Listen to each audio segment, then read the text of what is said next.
What's cracking, Hot House operatives? It's your baby mama's favorite cousin, Cousin T-Tall. Today, I wanted to review. Wait a minute. Hold on. Stop the music. Cut it off. Who is this? Oh wow. Hold on. Look at her. She coming over? Oh, okay. Hold on, gentlemen. Give me 2 seconds. 2 seconds. Excuse me. First of all, Miss, I don't think you realize what just happened. What? Yeah, no, 2 seconds. Give me 2 seconds. You were just walking right through this conversation I was having with my people here. It's really disrespectful. I think I need to get more information so that we can work this out. Walking through like you coming from a photo shoot or something like that, hair all blowing in the wind. I think we need to rectify this situation, if you don't mind. What's your name? Gentlemen, we've all been in a situation or in a similar situation at some point in our lives, whether it was high school, college, on the job, going to work, coming from work, at a lounge, at a bar, at a club, at a rooftop, whatever. There have been plenty of opportunities, plenty of scenes, plenty of situations in which women who, like the young lady in the picture, was approaching a space that you were either by yourself or you were engaging in a conversation with some of your guys or your tribe or your crew. And she purposely placed herself in position to be engaged with. That's why I specifically chose this particular picture. It shows a woman who has plenty of space on the street. She could have crossed the street. She could have taken a completely different direction. It also shows that she is she has been recently shopping with her bag. It shows that she has a cell phone in one hand, which could have easily been in her pocket, easily been in her purse, or otherwise. However, her head and posture, her eyes, her mouth are all suggesting that she's open to be engaged. That's why I specifically chose this photo, so that the scary people or the clueless people or the people who are just inexperienced couldn't use the excuse of maybe she will immediately shoot you down, or immediately, she's just minding her own business. She's just trying to go through her day. She's trying to live her best life. Why are you street harassing her? Listen, first of all, shut up. You don't know what you're talking about. This isn't your lane. Let the people who are qualified speak. Second, when you encounter a woman that you are interested in engaging with, and I'm using the word engaging very specifically because in the space of man meets woman, boy meets girl, however you want to frame it, it is the activity of the dominant. It is the activity of the leader. It is the activity of the confident man that leads to the interaction happening in the first place. You see, a woman who is approaching, especially if she's approaching a group of guys or a guy in a space whereas she could avoid the space, she is already signaling that she is open to be engaged. Now, when we talk about what game is, real game, what I call tech, because we have to re-encode it, because so many people have been trying to use that word and bastardizing and watering it down, but real game is organic. Real game is impromptu. Keep looking at her positioning. Keep looking at all of these different aspects of how she's simply moving through life. She had to prepare herself. Her hair is well maintained. Her outfit is carefully pieced together. She obviously just recently went shoe shopping. So she feels good about herself. And all of this was either a subconscious or a conscious effort to be engaged.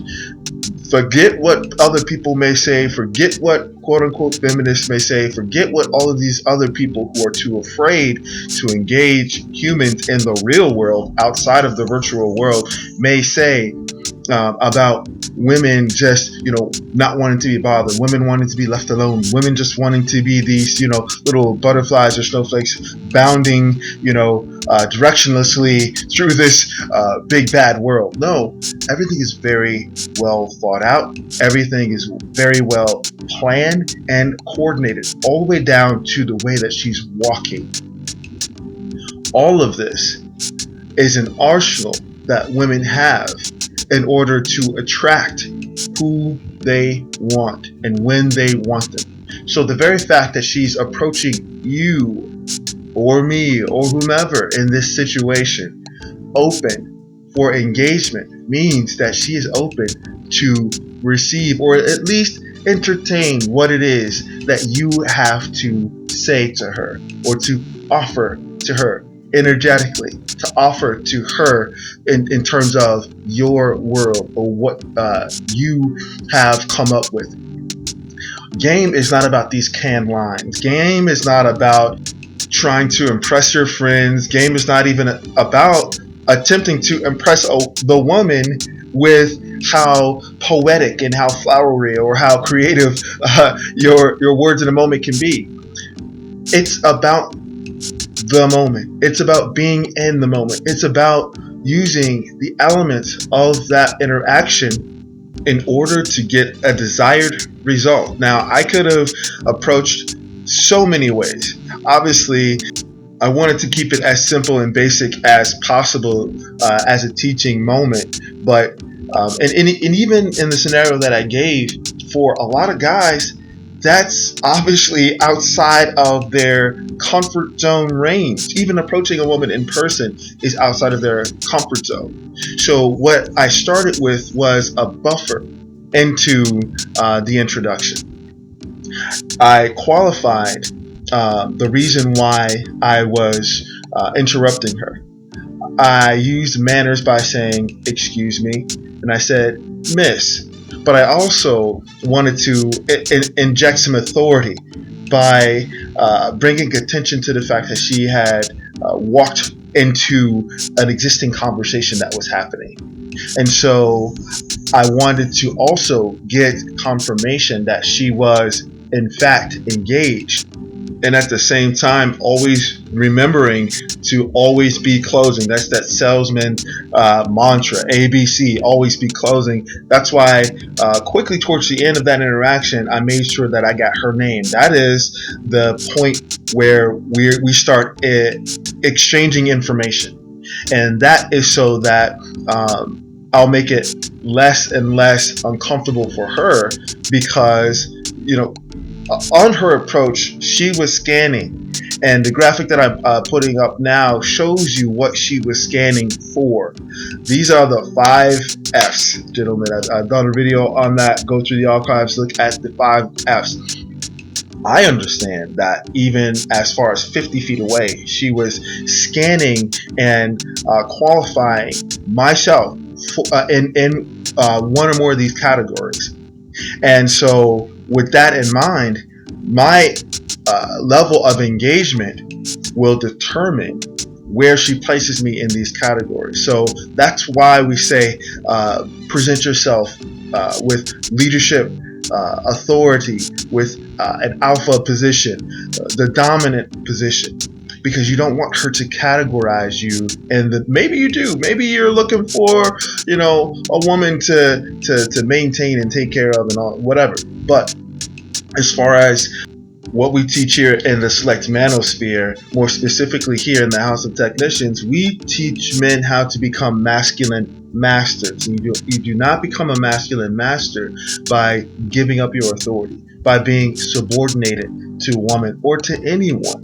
You do not become a masculine master by presenting yourself as less than. And so that's why we preach and we teach leading an interaction.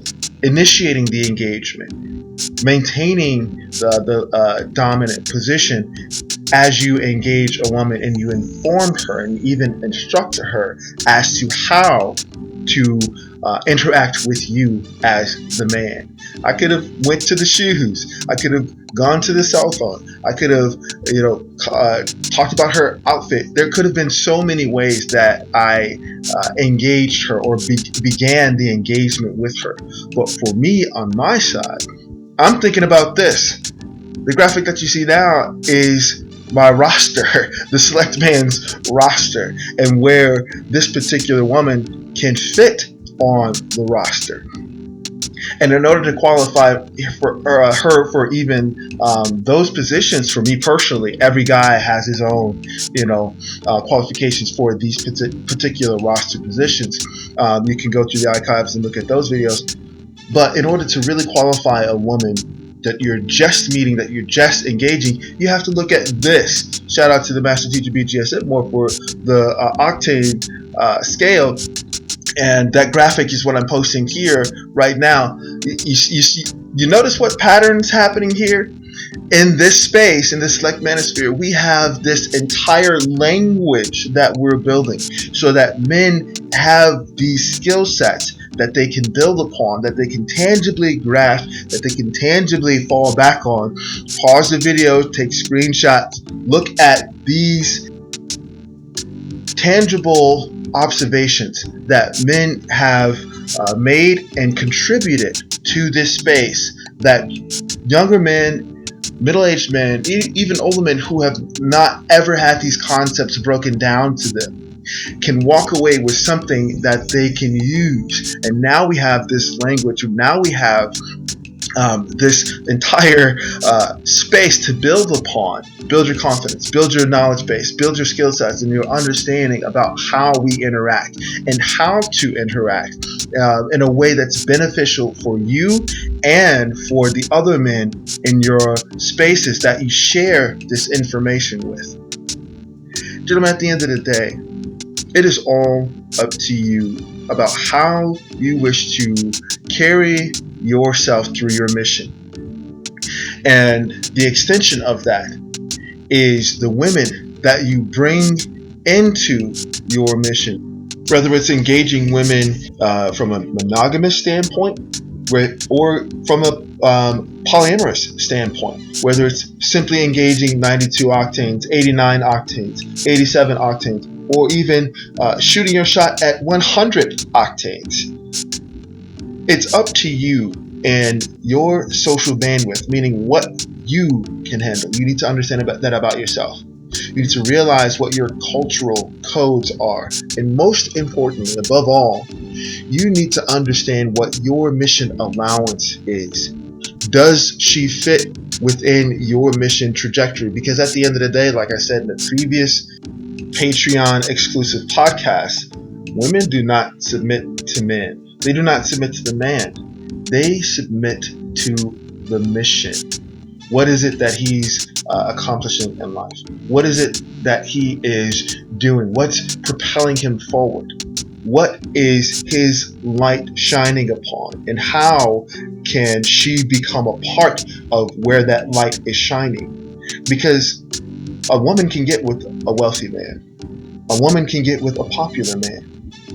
But the woman who is of substance and of desirability and of value to a man who has a true path carved out in his life will always have women who are more than willing, ready, and able to submit to his mission. Now, what that submission looks like is what we will discuss in another podcast. As always, this is your man, Cousin T, aka the Alpha Wingman, saying stay sharp and mission focused. Later.